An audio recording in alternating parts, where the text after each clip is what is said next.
Hello.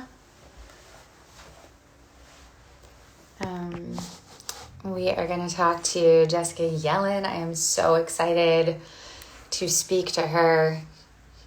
Jessica is one of the most reliable sources of news. We are so lucky to have her. If you're not following her, you should. Jessica Yellen on Instagram. She does something called News Not Noise.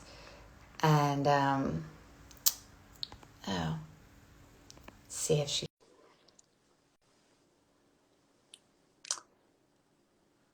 Hello, everybody. Who's joining? Hi, Jessica. Hi. I'm so happy to talk to you so much. I'm so happy to be here. Thank you for doing this. I have so many questions, and I have so many questions with the election just days away, and you are such a beacon of light and truth in this whole experience of trying to find accurate, reliable news. I was just telling everyone if they're not following you, they should be. Thank you. Noise at Jessica. Thank you. I've been completely getting my information from you for the past few years, and I'm so grateful to you. And I know everyone who does follow you is grateful to you for what you're providing. So maybe you can tell us where does the race stand now? First of all, thank you. That's incredibly flattering. I'm such a huge fan of yours. And congrats on the book. That is Thank not hard. That is not easy to do, bestseller. I appreciate Okay, so where does the race stand? There's two ways to answer this. The polling has consistently shown Biden ahead outside the margin of error. Biden also has many more paths to get the 270 electoral votes you need to win. So if you want to be one of the candidates, for a lot of reasons right now, just from the pure politics, you want to be Biden. He has a lot more options. The thing about this election that you know and we all know is that there's a lot of PTSD from 2016, and that polling missed a lot of the Trump vote. We think the pollsters have captured the Trump vote this time. I even interviewed the guy who coined the phrase hidden Trump voters last time, and he said he's finding none of them. So if you look at the data says this is Biden's to lose. The question is, do we really know if the data matches what the vote will be? Yeah, we were so burned by the polls last time. How could we trust them now? How should we feel about the polls? So I get this question a lot. I talk to pollsters, and what they tell me is what they missed last time was that college educated people are more likely to finish a poll. And so their polls naturally over include college educated voters. Many of Trump's most ardent supporters are not college educated. And so it undercounted them last time. What they've done is they've kind of turned up the dial on how many non-college voters are included in the polls now. So that's meant to capture more of the supposed Trump voters. The thing they don't know is, have they turned it up too much? Have they now oversampled? Could Biden's margin be even bigger? What they think is they corrected for the error they made in 2016, but is it possible they're making a new error? Maybe. Wild. That's wild. Okay, well that'll be interesting, I guess, in the aftermath to yeah. Analyzed.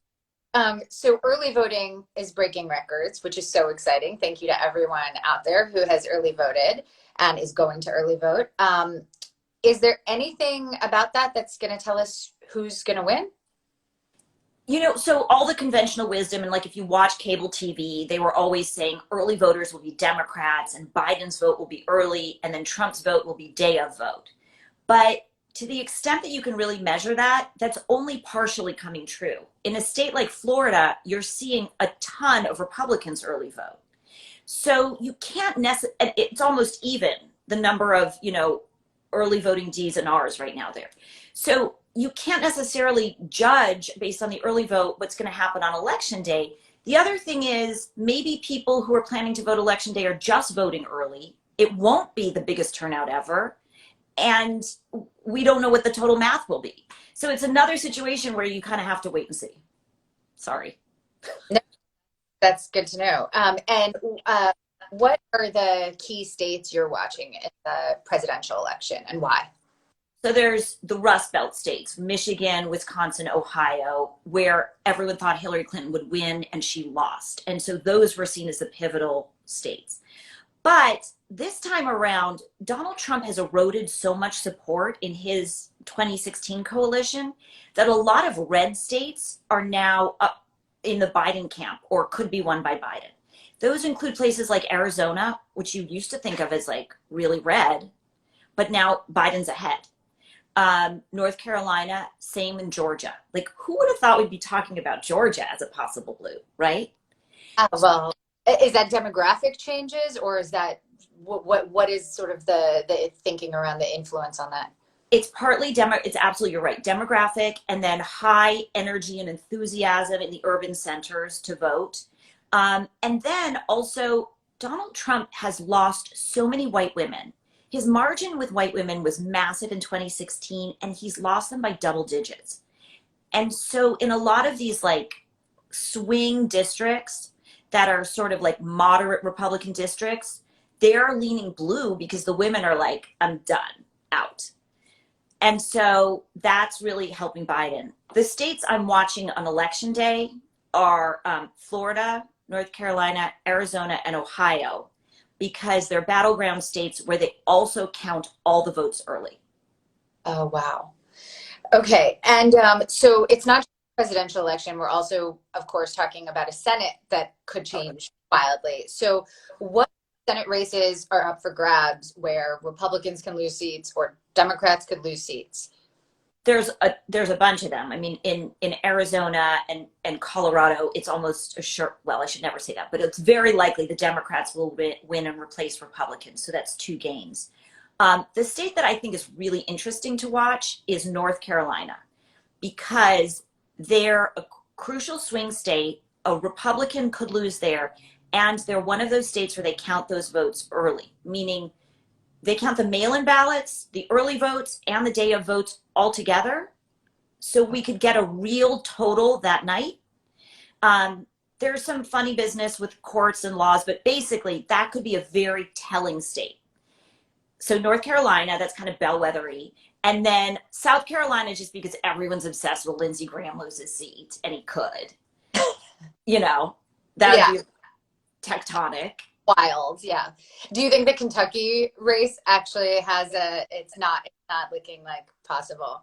The place I always go to really check is 538.com. He's so good, gold standard. He gives Mitch McConnell a 95% chance of winning. But I'll tell you one thing about that. People sometimes don't know. If Democrats win the Senate, even if Mitch McConnell wins his race, he's no longer in charge. So that's another way to diminish McConnell's power. Big change. So the Democrats need to pick up how many seats to control the Senate? Well, they need to really like win 5 because they're likely to lose Alabama. Okay. So it kind of depends on how many they lose as well as gain, but it's right now 54 Republican votes in the Senate. And everyone's telling us that election night is going to be long. We know obviously with mail-in ballots, that's going to take a longer time to count.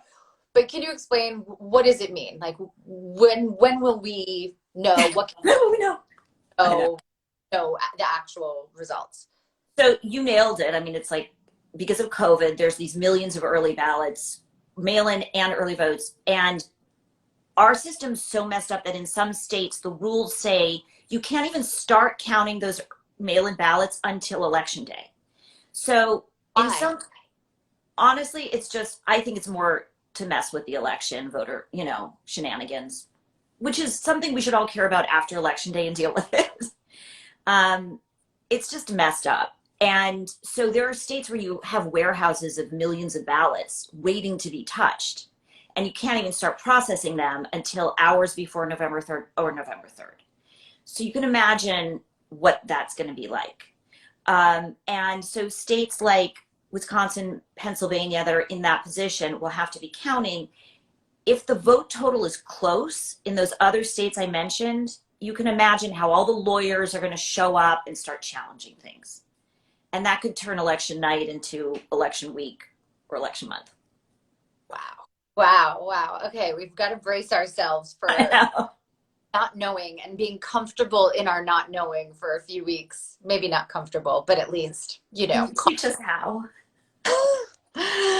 um, what was this Supreme Court ruling on counting ballots, and what does that have to say for how we might see the court involvement? So the court has been like on both sides of this issue. In Pennsylvania, they said mail-in ballots can come in a couple days after election day and still count.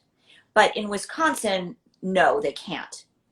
Why? What How can they rule so differently on basically the same question? the simplest way to explain it, the way I get it, is they're saying states' rights. So our Constitution says each state gets to set the voting rules in their state. And in each state, the courts have gone different ways. And they've kind of kicked it back to how the state courts have ruled. And they said a federal court can't decide how a state should vote. So we're going to defer to how the state laws are and how the state courts want things to be. Okay, so that's been the consistency, is that they're just That's letting. the through line.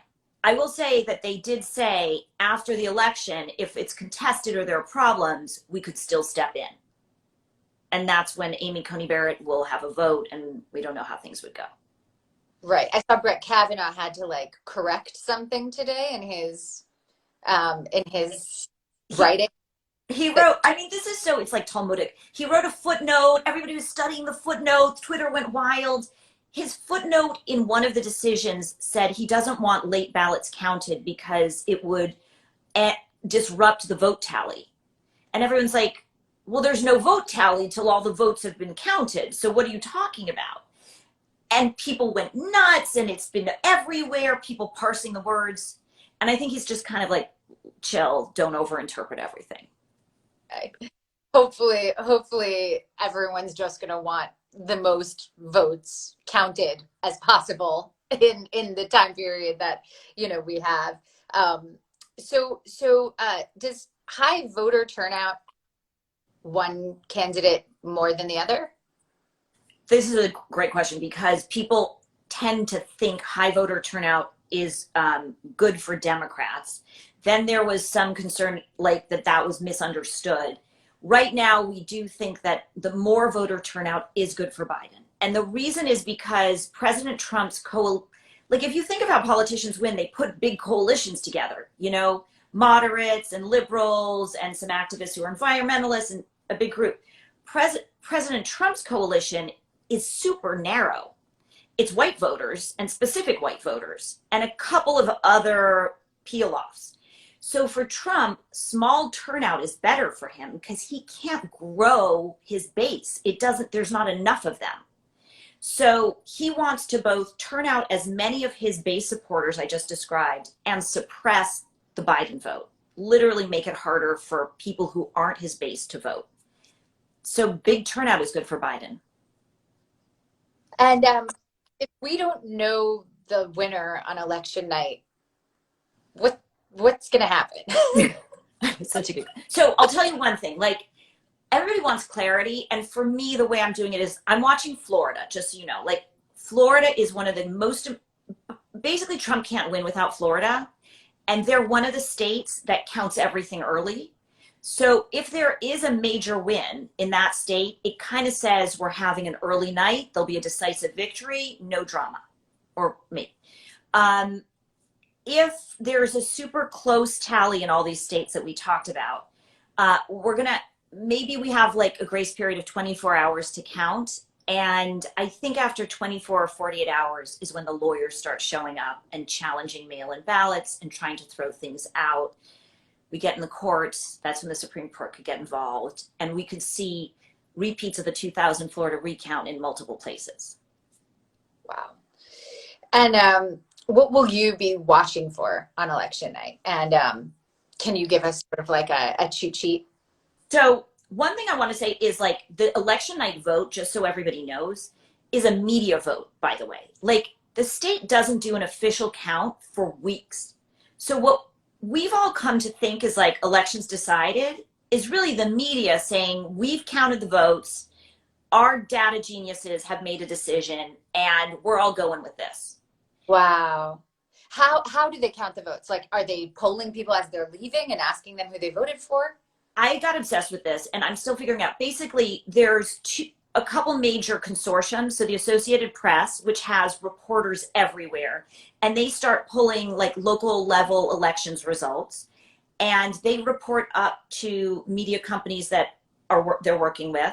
The media companies have data nerds also on their teams checking against real state reporting, and they combine an exit polling. There's another firm called Edison Research that does the same. But these are like these two institutions that kind of decide the outcome in an unofficial way. And it's not the formal vote, it's not the formal count process. It's outside actors, doing this decision desk thing.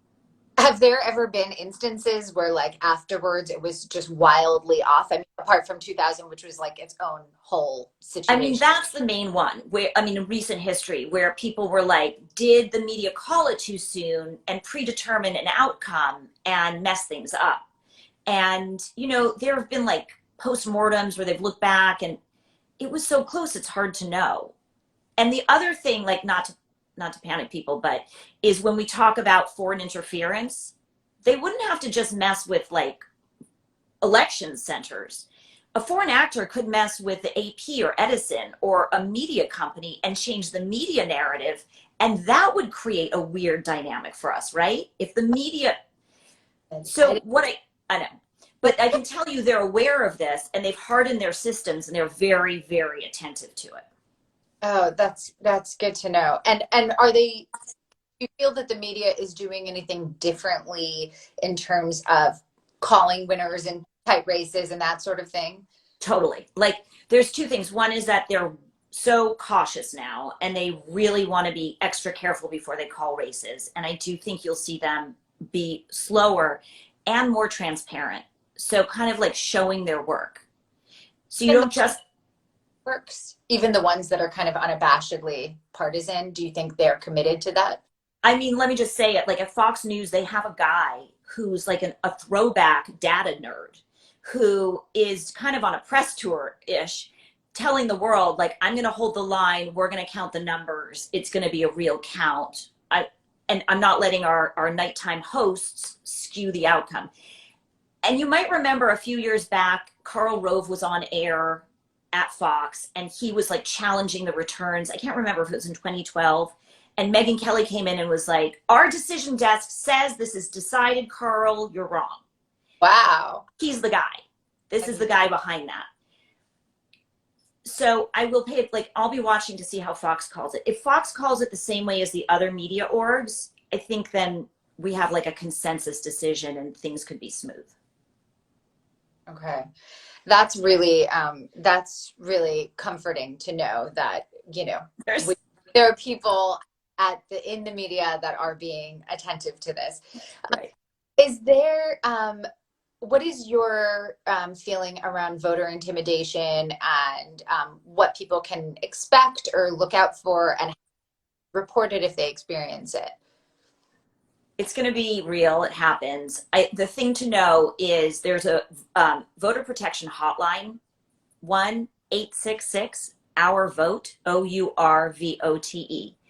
If anybody's in line, and for example, if you're in line when your polling place closes and they say, sorry, we're closed, stay in line.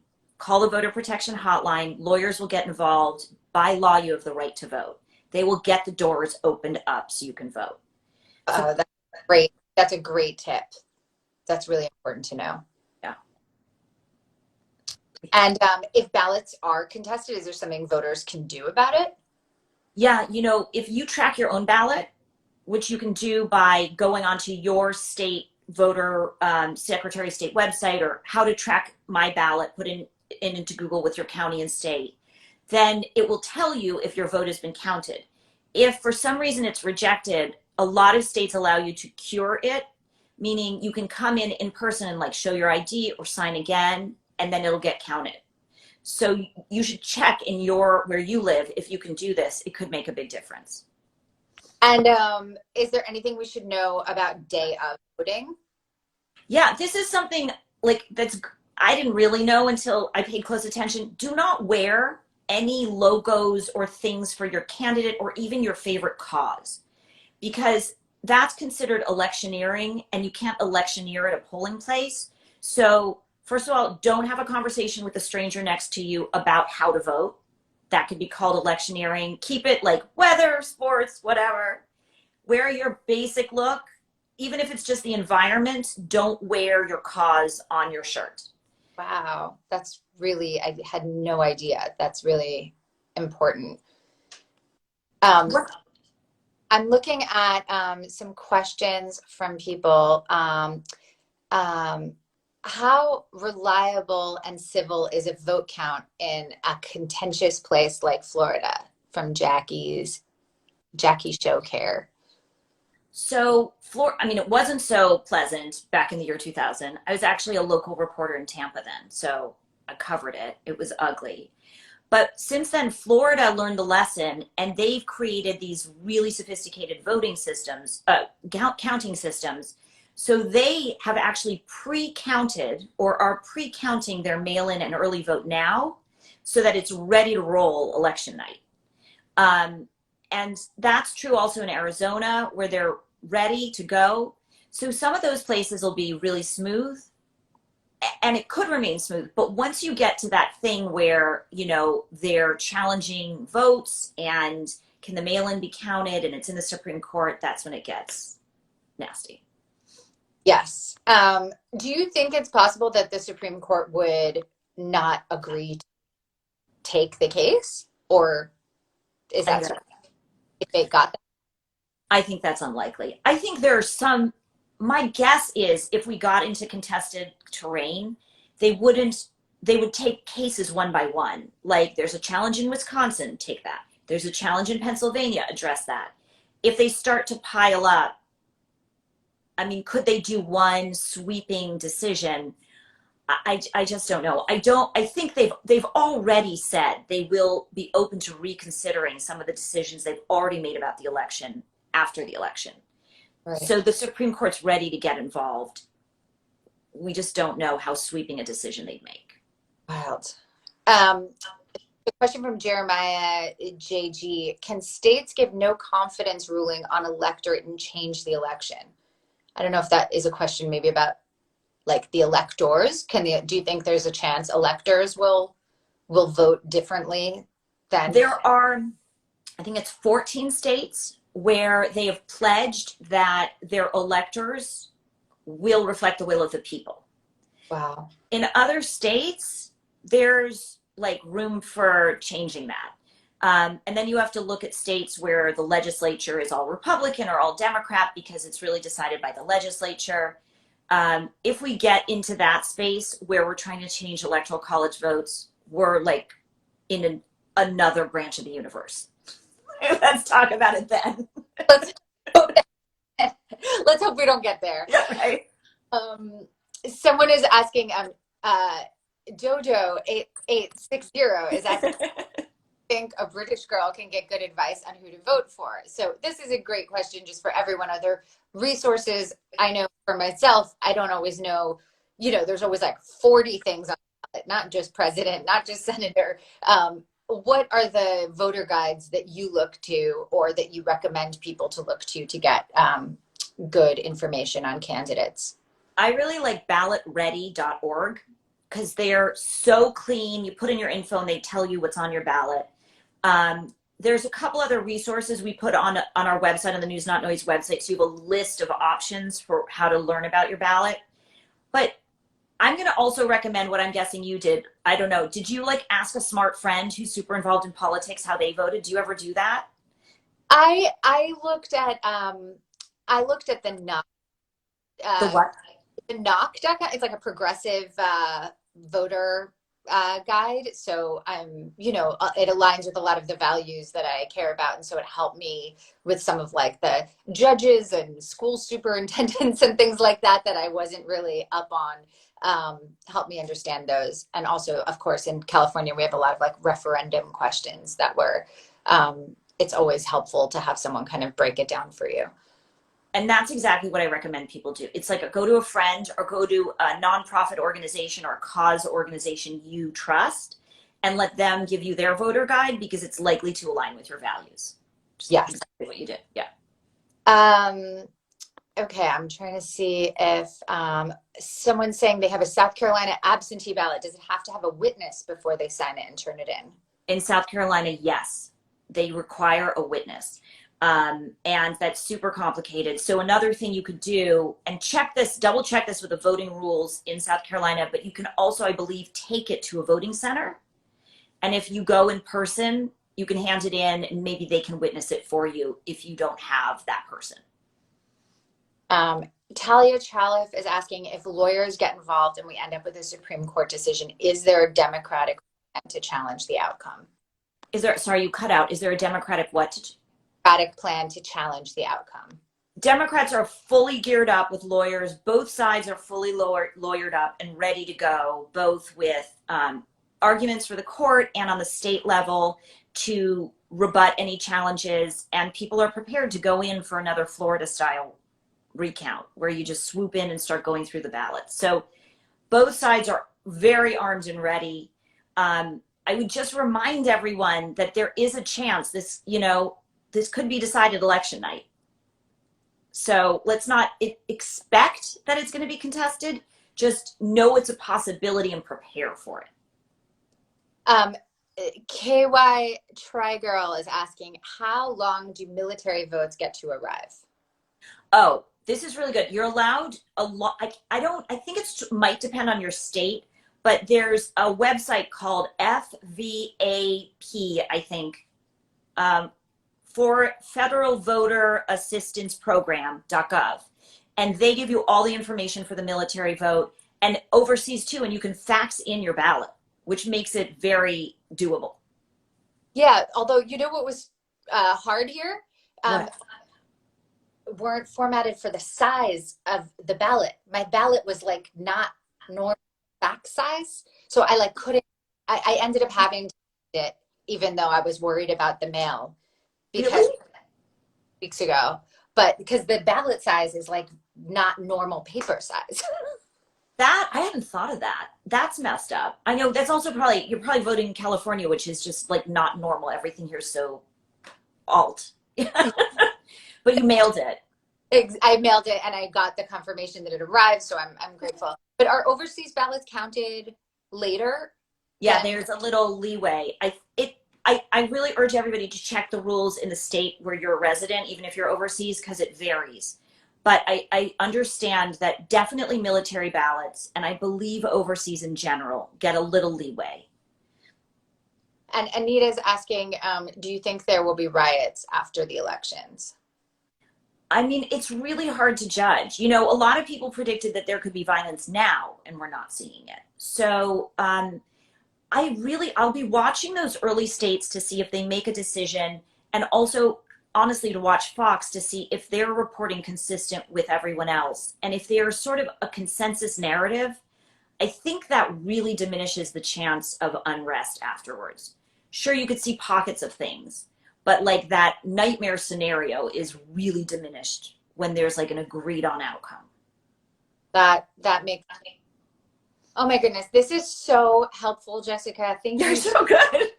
Gosh, it's so helpful to have like clear, understandable, intelligent news reporting. I'm so grateful for your time and all of you. I'm watching everything, all your interviews and all your. It's very, very helpful to like navigate through this world. So I don't know if there's anything I left out that's important to talk about. No, the only thing is like that voter protection hotline 1-866-OUR-VOTE. And for people who already voted, the thing they can do is get 3 of their friends, help them make a voter plan. Let them see how you voted, share your ballot info, let them know where their voting place is. That is shown to really increase turnout. Great. I'll put that in especially that number is great. So thank you so much. Thank you so much for your time and using your platform this way. Yeah, thank you everyone for joining us.